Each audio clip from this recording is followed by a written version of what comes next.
नमस्कार, मैं पूजा चौधरी और आप देख रहे हैं न्यूज़। आइए नजर डालते हैं आज की खास खबर पर। कभी ऑटो मैकेनिक रहे काका साहब सावंत आज महाराष्ट्र ही नहीं बल्कि देश भर के किसानों के लिए एक रोल मॉडल बन गए। दरअसल काका साहब सावंत ने आम का एक बगीचा लगाया है, जिससे इनके लगाए गए एक ही आम के पेड़ पर 22 अलग अलग वैरायटी के आम पैदा होते हैं और इस पैदावार से सावंत सालाना 50 लाख तक की कमाई करते हैं। ये है 83 वर्षीय काका साहब सावंत। काका साहब कभी ऑटोमोबाइल क्षेत्र में बतौर मैकेनिक हुआ करते थे, लेकिन इन दिनों काका साहब की पहचान एक सफल किसान के रूप में सिर्फ महाराष्ट्र में ही नहीं बल्कि देश भर में हो गई है। काका साहब महाराष्ट्र के सांगली जिले का जत तालुका के रहने वाले हैं। यह तालुका एक सूखाग्रस्त इलाका है और इसी सूखाग्रस्त तालुका के अंतराल गाँव के रहने वाले हैं। काका साहब सावंत ऑटो मैकेनिक क्षेत्र छोड़ने के बाद काका साहब सीधे अपने गांव पहुंचे और खेती करते रहे। काका साहब ने यहाँ वन शंकरी के नाम से एक नर्सरी शुरू की। इस तालुका की खेती प्रकृति पर निर्भर रहती है। इसके बावजूद काका साहब सावंत ने बड़ी लगन के साथ ये नर्सरी शुरू की। काका साहब आज अपने लिए गए निर्णय से पूरी तरह से संतुष्ट हैं कि उनका परिवार आज नर्सरी व्यवसाय में अच्छी तरह से सफल है और इसी नर्सरी से काका साहब सावंत सालाना 50 लाख रुपए कमाते हैं। दरअसल काका साहब सावंत ने अपने नर्सरी में एक 3 साल पुराने आम के पेड़ पर एक प्रयोग किया, जिसमें सावंत ने 22 तरह के अलग अलग आम की पैदावार की। इस आम की पैदावार में सबसे खास बात ये रही कि काका साहब सावंत के किसानी जीवन का किया गया ये पहला प्रयोग पूरी तरह से सफल रहा। नमस्ते, मेरा नाम काका साहब सावंत, श्री बनशंकरी नर्सरी अंतराल बनारी, तालुका जत, जिला सांगली। तो मैं शुरू में मेरा शिक्षण ITI BA ITI हुआ है मैकेनिक।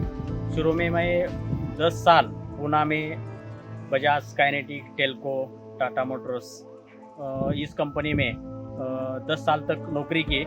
नौकरी में काम करने का मन नहीं हुआ, इसलिए मैं वो छोड़ के गाँव आया। गाँव आके भी मैंने कोहिनूर टेक्निकल इंस्टीट्यूट में 5 वर्ष का जॉब किया और इसके बाद मैंने खेती करनी शुरू की। साधारण 2009-10 साल को मैंने 15-20 एकड़ खेत में आम, चीकू, अमरूद, जावा, इमली के पौधे लगाए, पेड़ लगाए और फल के ये पौधे लगा के मैंने फल की खेती करने का निर्णय लिया। और पिछले 5 साल से मैंने नर्सरी की शुरुआत की, यानी कि पौधे बनाने की शुरुआत की। और पौधे बनाते बनाते हम खेत में हर साल नए नए प्रयोग करता रहा और वो प्रयोग में से ही ये एक नया प्रयोग है कि जो अलग है, महाराष्ट्र में अलग है कि एक ही पेड़ पे मैंने 22 अलग अलग आम की वैरायटी जोड़ी है। यानी कि पेड़ एक ही है आम का, लेकिन उसको अलग अलग ब्रांचेस जोड़ के ग्राफ्ट किया और वो एक ही पेड़ पे अलग अलग आम लगने लगे। तो इस पेड़ हम देखते हैं कि इसमें रत्ना, सिंधु, आम्रपाली, हापुस, पायरी, केशर, प्रोटॉन, तैवान, नीलम, निरंजन, इस प्रकार के अलग अलग 22 आम दिख रहे हैं। हम देख रहे हैं कि अलग अलग ब्रांचेस को अलग अलग आम आ रहे हैं। पुणे में कई ऑटोमोबाइल कंपनियों में एक दशक तक काम करने के बाद खेती की तरफ रुख करना काका साहब सावंत के लिए एक वरदान साबित हुआ। जो लोग कभी उन पर हंसते थे, अब वही उनसे खेती के गुण सीखने के लिए उनके पास आते हैं। एक वक्त वो भी था कि जब काका साहब सावंत शुरुआती दिनों में आम के पौधे लगा रहे थे, तब उन पर कई लोग हंसा करते थे, लेकिन आज उन सभी के सामने काका साहब एक मिसाल के रूप में सामने खड़े हैं। एक वक्त वो भी था कि काका साहब जिस क्षेत्र में रहते हैं वहां पर आम की पैदावार नहीं होती थी। लोगों का मानना था कि कोकण में ही बढ़िया हापुस आम हो सकता है, लेकिन काका साहब की मेहनत ने उन सारे सवालों को मात दे दिया। सावंत ने अपने 2 स्कूल टीचर भाइयों के साथ महाराष्ट्र के सांगली जिले के जत तालुका के अंतराल गांव में तकरीबन 20 एकड़ जमीन खरीदी। यह एक ऐसा क्षेत्र था जो पूरी तरह से सूखे की चपेट में था। ITI से डिप्लोमा करने वाले 83 वर्षीय काका साहब सावंत ने साल 2010 में आम का बगीचा लगाया। इसके बाद उन्हें 5 साल बाद व्यापार के अवसर दिखे। इसके बाद सरकारी मदद से तालाब और दूसरे प्रोग्राम से गांव में पानी की स्थिति ठीक हो गई और धीरे धीरे काका साहब दूसरे किसानों के लिए रोल मॉडल बने। वह 10 एकड़ में आम के पेड़ तो 10 एकड़ में चीकू लगाते हैं। इसके अलावा दूसरे फलों की भी खेती करते हैं। आज वह दूसरे किसानों के लिए रोल मॉडल बन गए हैं। उन्होंने 25 लोगों को ये रोजगार दिया है। नर्सरी से लेकर दूसरे पैक हाउस बनाने में सरकार की सब्सिडी भी इन्हें मिलती है। सावंत हर साल करीब 2 लाख आम के पौधे भी बेचते हैं, जिनमें यह अलग अलग वैरायटी के आम आते हैं। दीपक कोकरे इन्होंने कहा है कि काका साहब का पहला ही प्रयोग सफल रहा। एक ही आम के पेड़ पर 22 प्रकार के आम पैदा करने वाले ये महाराष्ट्र के पहले किसान हैं। कई सरकारी योजनाओं का भी इन्हें लाभ मिल रहा है, लेकिन इनकी सफलता के बाद अब सभी इसे अपना रहे हैं। काका साहब सावंत ने अपनी खेती 2 भागों में बांटी। करीब 10 एकड़ में केसर किस्म के आम लगाया और बाकी के 10 एकड़ में चीकू, अनार, कस्टर्ड, सेब, हल्दी आदि की खेती की। सावंत ने विभिन्न सरकारी योजनाओं से मिलने वाली सब्सिडी का लाभ उठाकर इस नर्सरी की शुरुआत की। सावंत ने अपने कई सालों की कड़ी मेहनत और अपनी लगन से इस सफलता को हासिल किया, जिसके बाद अब जत तालुका में आम की खेती को प्रोत्साहित किया जाता है। इस साल काका साहब ने अपनी नर्सरी में केसर के आम के पौधे लगाए। हर पौधे को 40 से 70 रुपए में बेचा गया।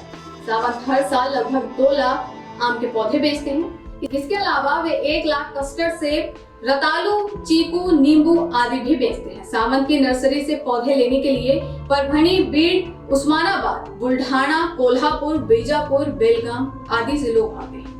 इस वर्ष काका साहब ने अपनी नर्सरी में केसर के आम के पौधे सबसे अधिक लगाए हैं। इसके अलावा वह 1 लाख कस्टर्ड, सेब, बैंगनी, चीकू, नींबू आदि बेचते हैं। इस साल काका साहब सावंत को 4 लाख पौधों का अद्भुत ऑर्डर मिला।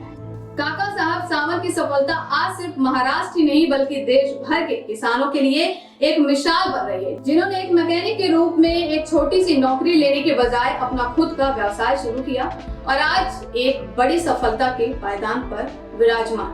क्षेत्र में काम करते समय मुझे महत्वपूर्ण मार्गदर्शन जो मिला वो महाराष्ट्र शासन के कृषि विभाग, हमारा कृषि विभाग जो है जत कृषि कार्यालय, तो उसी कार्यालय से कृषि विभाग के सभी आदमी ने बहुत सारे कृषि सहायक जो होते उन्हीं से मार्गदर्शन मुझे बहुत मिला। उसमें कोलेकर साहब, TS कोलेकर, जो हमारे इलाके के कृषि सहायक थे, उसका भी मार्गदर्शन महत्वपूर्ण लगा और उसके सहारे हम इधर तक पहुँचे। तो और एक मुद्दा है कि जो खेती क्षेत्र में काम करते समय मैन पावर की ज़्यादा आवश्यकता रहती है और वो मैन पावर मेरा कुटुंब जो है वो कुटुंब के मदद से मिला। मेरा एकत्रित कुटुंब है, मेरे 2 भाई शिक्षक है। वो शिक्षक होते हुए भी खेती क्षेत्र में हमारे तरह या हमारी मदद करते हैं, इसलिए मुझे उनका भी मार्गदर्शन बहुत मिला। अलग अलग प्रयोग, नए प्रयोग मैं करता रहता है, इसलिए शासन ने भी मेरी दखल लेके, महाराष्ट्र शासन ने अलग अलग पुरस्कार से मुझे गौरवित किया है। वो गौरव भी शासन से दिया है मुझे। उसमें तालुका स्तरीय कृषी भूषण पुरस्कार भी मुझे मिला है और जिला स्तरीय आराराबाद शेतीनिष्ठ शेतकरी वो भी पुरस्कार मुझे मिला है। और पिछले महीने मुझे क्षेत्र में, खेती क्षेत्र में सर्वोच्च पुरस्कार जो है उद्यान पंडित, वो उद्यान पंडित पुरस्कार भी मुझे डिक्लेयर हुआ है। आज की हमारी खास खबर, इसी प्रकार की खबरों में बने रहने के लिए देखते रहिए चंद न्यूज़।